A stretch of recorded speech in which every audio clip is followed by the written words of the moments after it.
Good morning. For those who don't know me, I'm Mike Hookem. I'm the Member of European Parliament for Yorkshire and North Lincolnshire. I'm very proud to be appointed to be the spokesman for UKIP on fisheries for many reasons. Firstly, my background. I was born, brought up within the fishing community in Hull. My grandfather worked his entire life on the fish dock. My father was a fish filleter. My uncle Harry went to sea. My brother Keith paid the ultimate price to feed this country when, as a member of the crew of the fishing vessel Ross Cleveland, it sank off Iceland. In fact, I can trace my family's links with the fishing industry back to the 1800s. Growing up, everyone I knew in Hull's Hesel Road community worked in some capacity within that fishing industry. And at its height, thousands of jobs depended on this industry, whether that be at sea, on shore, or in the retail area that surrounded the docks. These proud people worked hard all their lives to put food on the nation's table. Hull's Hesel Road mirrored many other similar communities around the coastline of Great Britain.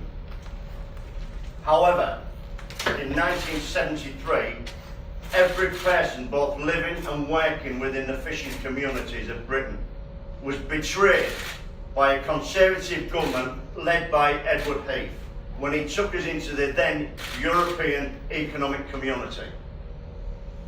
And the price for membership of the European Club was a wholesale sellout of our waters, our fish and our fishing communities.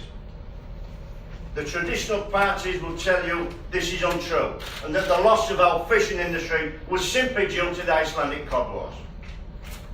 Well, I lived through those cod wars and I can tell you they were nothing more than the Icelandic government realising the importance of the fishing grounds, the fish stocks and their fishing fleets.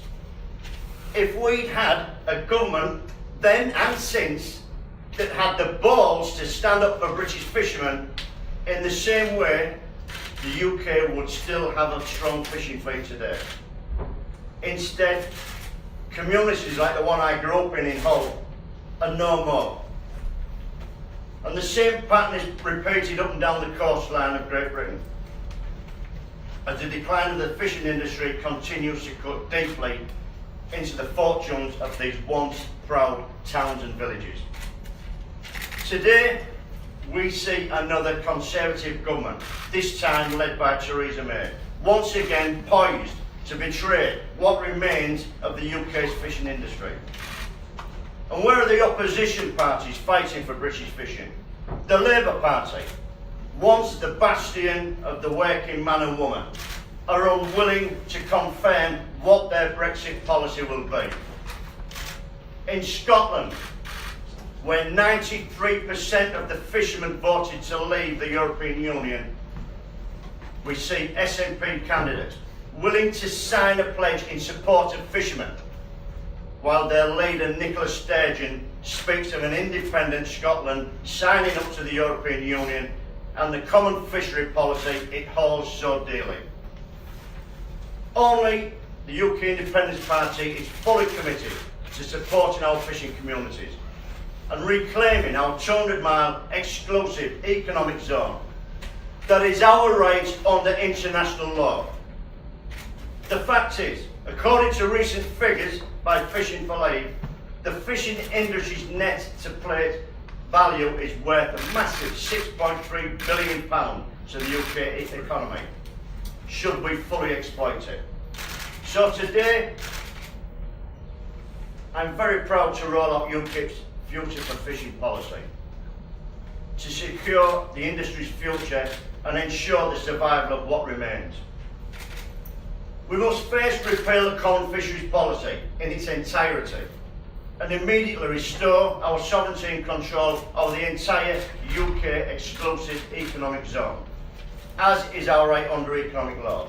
From speaking to members of the fishing community up and down the country, one of their biggest fears is that the EU's common fisheries policy will be carried over as a standalone UK legislation under Theresa May's Great Repeal Bill. This simply cannot happen. And I demand that the government make fisheries a red line in the coming negotiations. However, despite some Conservatives talking tough on fisheries, no action has been taken to convince me that they have any intention of supporting the industry or reclaiming our waters. Take the UK's withdrawal from the 1964 London Fisheries Convention as an example. If Mrs May had on triggering Brexit, invoked our right to leave this agreement and secure the UK's 6 to 12 mile limit from the EU trawlers, I may have been more confident. But given that a 2-year notice period is required to withdraw from the London Convention, it very much looks like this is not going to happen before Brexit. So, yet more uncertainty heaps upon the UK's fishing industry, with the potential to leave the EU's fishing vessels continuing to plunder our fish stocks, even if we do reclaim our waters. That is why UKIP today demands that one of the first acts of any new government is to secure the future of our fisheries, commit to leaving the CFP and withdraw from the 1964 London Convention. The fact is, we have a massive British industry waiting to be unleashed from the shackles of the EU. We just need the guts to do it. However, we also need a full range of policies to replace the outgoing CFP. That is why I would launch an inclusive and collaborative consultation period with all sectors of the fishing community to culminate in the creation of a new fisheries bill. This new bill would also include measures to help rebuild the industry's grassroots and attract new blood. For places like Grimsby, once the biggest fishing port in the world, such a scheme would be invaluable and could be used to help kickstart a civil ship and boat building programme for the growing fishing industry, in line with WTO technical assistance programmes. This is not to mention the provision of employment in a range of skilled areas and the rebuilding of much knowledge we have lost over the last 50 years. However, any plans to rebuild the fishing industry will require investment, as the UK's fishing industry cannot be restored overnight to its former size and strength. UKIP would introduce a time-limited paid licence fee option for selected foreign flag vessels to fish within the UK's territorial waters during the rebuilding period. Proceeds from these licences would then be directly reinvested into the fishing industry and processing sectors.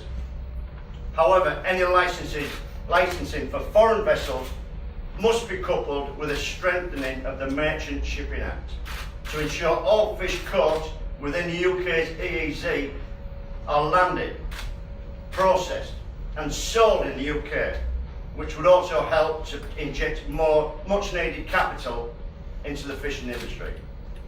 The simple fact is, the British fishing industry deserves better than the treatment it's had over the last 45 years, and UKIP is determined that it will not be lost to future generations.